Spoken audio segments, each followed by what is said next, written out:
आप इन पर आरोप लगा रहे हैं कि आरोपी मुस्लिम हो तो ये सन्नाटे में चले जाते हैं और बाकी मामलों में ये जोर शोर से आवाज उठाते हैं। विक्रम सिंह साहब, पुलिस जब जांच करने जाती है तो क्या वो ये देखती है कि भाई आरोपी मुसलमान है तो हमारी सरकार खुश होगी या नाराज होगी?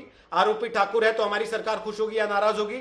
आरोपी किसी और धर्म का है, ब्राह्मण है, बनिया है, किसी और समाज का है तो हमारी सरकार खुश होगी या नाराज होगी? या अपराध की इंटेंसिटी को देख के काम करती है पुलिस? रोहित जी, बहुत अच्छा सवाल, प्रोग्राम का सबसे अच्छा सवाल मैं इसी को कहूंगा। और मैं ये उम्मीद करता हूं कि मेरी बात धैर्य से 1 मिनट सुनेंगे।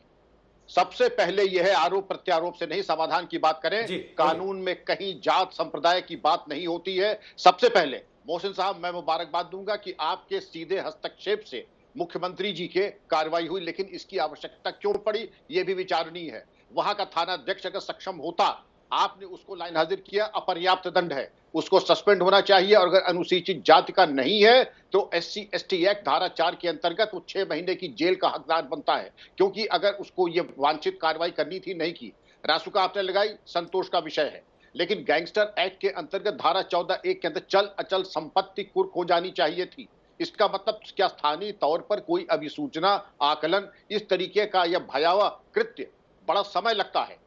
और ये जात संप्रदाय की बातें तो खैर राजनीति मेरा विषय नहीं है, लेकिन मैं जरूर उम्मीद करता हूं कि जो लोग इस तरीके के ताश के घर बना करके बैठते थे और दलित और मुस्लिम कार्ड खेला करते थे, जॉर्ज फ्लॉयड की बातें करते थे, क्या भर्त्सना के सहानुभूति के 2 शब्द उनसे नहीं निकल रहे हैं? एक भारत के नागरिक, सामान्य नागरिक होने के नाते मैं ये प्रश्न जरूर करूंगा कि एक तरफा करुणा का प्रसार क्यों हो रहा है? और कानून निर्भीक होकर के जिन लोगों ने यह आक्रमण किया है उनको तबाह कर दे, उन पे बुलडोजर चला दे। कानून इतने अख्तियारात देती है स्थानीय पुलिस को। स्थानीय पुलिस ने अगर इसमें थोड़ी प्रमाद किया है तो SC/ST एक्ट धारा 4 के अंतर्गत कार्रवाई, और अगर इसके अलावा किसी ने और ने भी प्रमाद किया है तो उसके खिलाफ भी कार्रवाई।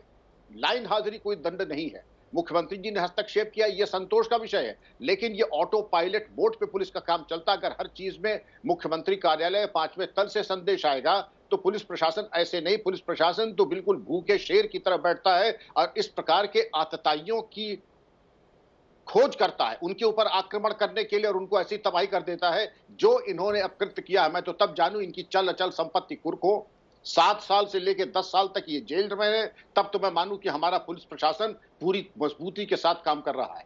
लेकिन ये उम्मीद की जाती है मोहसिन साहब, आपने सर्वोच्च प्राथमिकता दी है, कम से कम DIG स्तर पे इसकी SIT बन करके फास्ट ट्रैक कोर्ट में डाल करके इनकी सजा सुनिश्चित की जाए, जिससे कि एक नजीर कायम हो।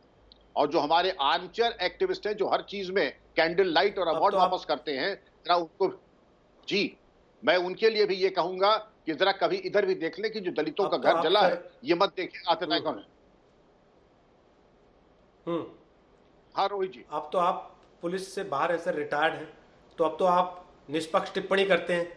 क्या उत्तर प्रदेश में जंगल राज है आपको लगता है? यूपी की कानून व्यवस्था सबसे खराब स्थिति में इस समय, जैसा अखिलेश जी ने आरोप लगाया अभी, और उसके पहले जैसा राजीव राय ने कहा। हर किसने, मैं एक चीज कहना चाहूंगा कि आंकड़ों के बेसिस पे आप जैसे चाहें आंकड़े पेश कर दें, और उत्तर प्रदेश अगर राष्ट्र होता तो विश्व का 5वां सबसे बड़ा राष्ट्र होता। क्राइम को अगर आपको तौलना है, सभी विद्वान पैनलिस्ट और आप इतने इतने कुशाग्र हैं और इतने मेधावी हैं कि पर लाख अगर आप आंकड़ा निकालें तब आप मूल्यांकन कर सकते हैं। उत्तर प्रदेश अकेले का क्राइम, मैं 2.5 साल DGP रहा हूं, नॉर्थ इंडिया के 6 स्टेट्स मिला लें तो भी यूपी का क्राइम ज्यादा रहेगा। तो ये कह देना यूपी नंबर 1 है, और कोई राज्य में अगर 25 करोड़ की आबादी हो तो बता दीजिए। लेकिन हमारा आंकड़ा इसके ऊपर नहीं, पर लाख अगर आप मर्डर, पर लाख अगर आप रेप, पर लाख अगर डकैती आप निकालेंगे तो यूपी का स्थान 10वें तक भी नहीं आएगा। यूपी की पुलिसिंग उस लेवल की है। यूपी की पुलिसिंग जिस तरीके की है, हम लोग खुद ट्रेन करने जाते थे, आपको जान के ताज्जुब होगा, महाराष्ट्र, वेस्ट बंगाल और तमिलनाडु पुलिस को, जबकि हम लोग हमेशा ट्रेन लेते थे। मैंने खुद 6 स्टेट्स में STF कायम की है। और ये कह देना, ये देखिए आंकड़े तो जैसे हैं, जैसे चाहे आप पेश कर दें, जैसे एक अच्छा पेशकार होता है, जो चीज आप जैसा चाहें उसका वैसे ही पैकेजिंग करके लाके आपके सामने पेश कर देगा। हरगिज जंगल राज नहीं, मैं आपके सामने दृष्टांत देता हूं, सिवाय इसके कि उन्नाव के कुलदीप सिंह सेंगर के केस को छोड़ दें तो गायत्री प्रजापति और माफिया का जी सरगर्मी थी पहले, उससे मुकाबला कर ले। इन स्केल ऑफ 1:10 कम से कम 6 आउट ऑफ 10 सुधार आज हुआ है।